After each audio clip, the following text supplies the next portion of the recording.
Evangelho segundo Lucas, capítulo 8. Depois disso, Jesus ia passando pelas cidades e povoados, proclamando as boas novas do reino de Deus. Os 12 estavam com ele, e também algumas mulheres que haviam sido curados de espírito maligno e doenças. Maria, chamada Madalena, de quem havia saído 7 demônios. Joana, mulher de Cusa, administrador da casa de Herodes. Susana e muitas outras. Essas mulheres ajudavam a sustentá-lo com seus bens. Reunindo-se uma grande multidão e vindo a Jesus gente de várias cidades, ele contou esta parábola. O semeador saiu a semear. Enquanto lançava a semente, parte dela caiu à beira do caminho. Foi pisada e as aves do céu a comeram. Parte dela caiu sobre pedras, e quando germinou, as plantas secaram, porque não havia umidade. Outra parte caiu entre espinhos, que cresceram com ela e sufocaram as plantas.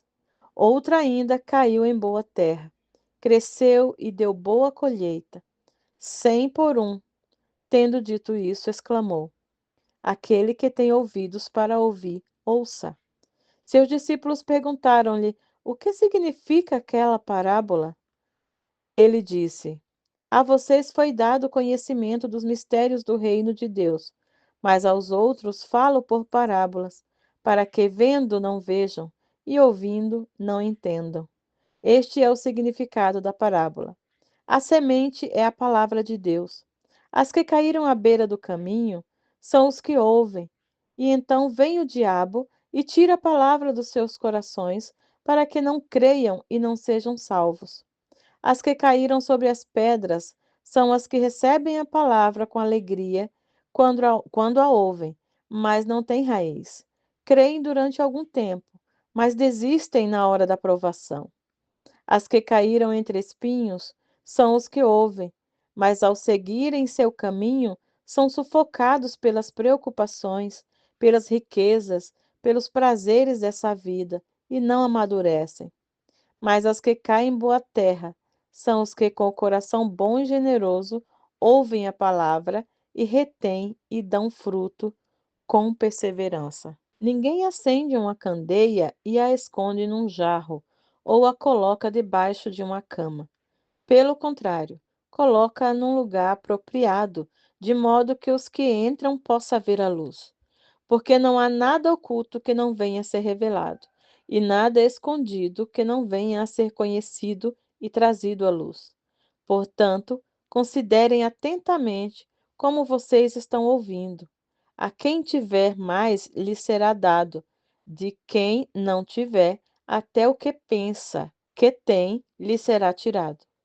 A mãe e os irmãos de Jesus foram vê-lo, mas não conseguiam aproximar-se dele por causa da multidão. Alguém lhe disse: Tua mãe e os teus irmãos estão lá fora e querem ver-te. Ele lhe respondeu: Minha mãe e meus irmãos são aqueles que ouvem a palavra de Deus e praticam. Certo dia, Jesus disse aos seus discípulos: Vamos para o outro lado do lago. Eles entraram num barco e partiram. Enquanto navegavam, ele adormeceu.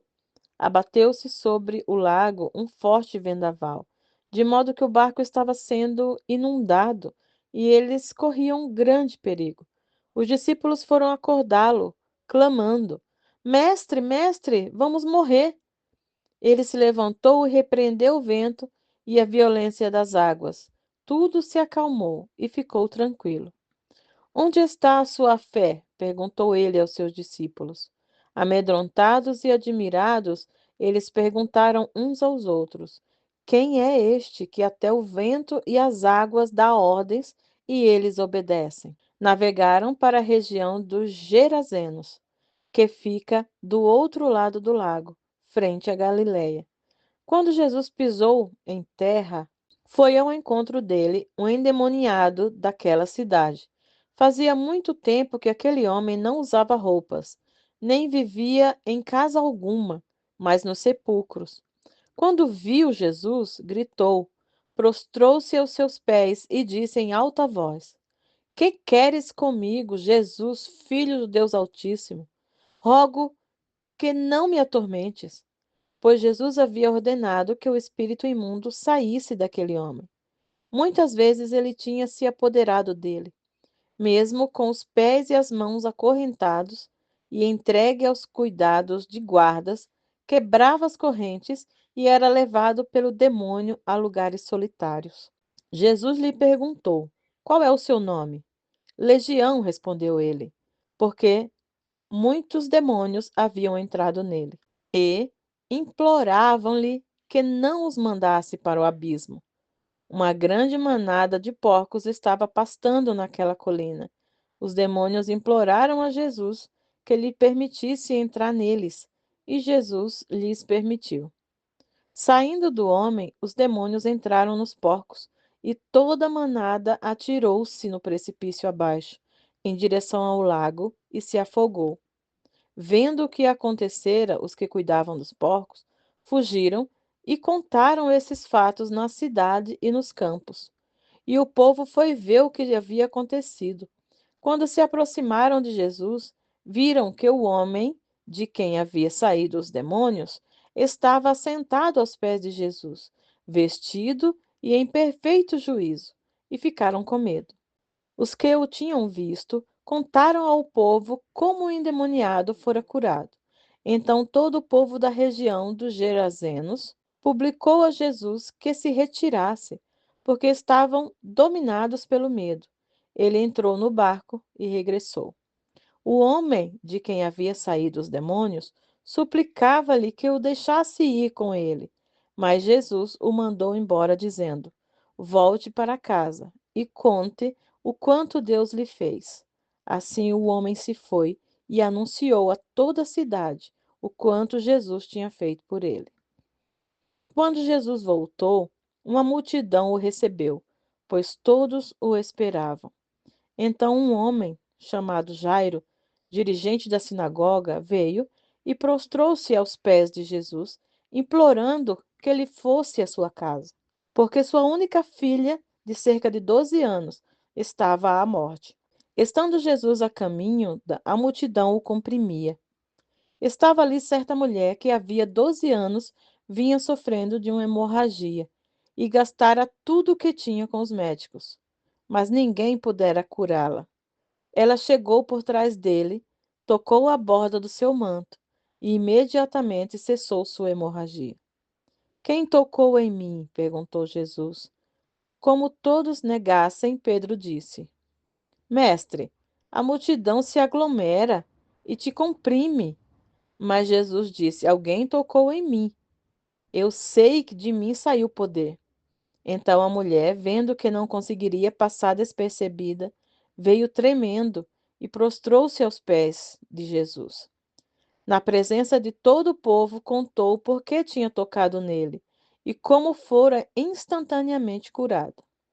Então ele lhe disse: Filha, a tua fé a curou. Vá em paz. Enquanto Jesus ainda estava falando, chegou alguém da casa de Jairo, o dirigente da sinagoga, e disse: Sua filha morreu. Não incomode mais o mestre. Ouvindo isso, Jesus disse a Jairo: Não tenha medo. Tão somente creia e ela será curada. Quando chegou à casa de Jairo, não deixou ninguém entrar com ele, exceto Pedro, João e Tiago, e o pai e a mãe da criança. Enquanto isso, todo o povo estava se lamentando e chorando por ela. Não chorem, disse Jesus. Ela não está morta, mas dorme. Todos começaram a rir dele, pois sabiam que ela estava morta. Mas ele a tomou pela mão e disse: Menina, levante-se. O espírito dela voltou e ela se levantou imediatamente. Então Jesus lhe ordenou que lhe dessem o que comer. Os pais dela ficaram maravilhados, mas ele lhes ordenou que não contassem a ninguém o que tinha acontecido.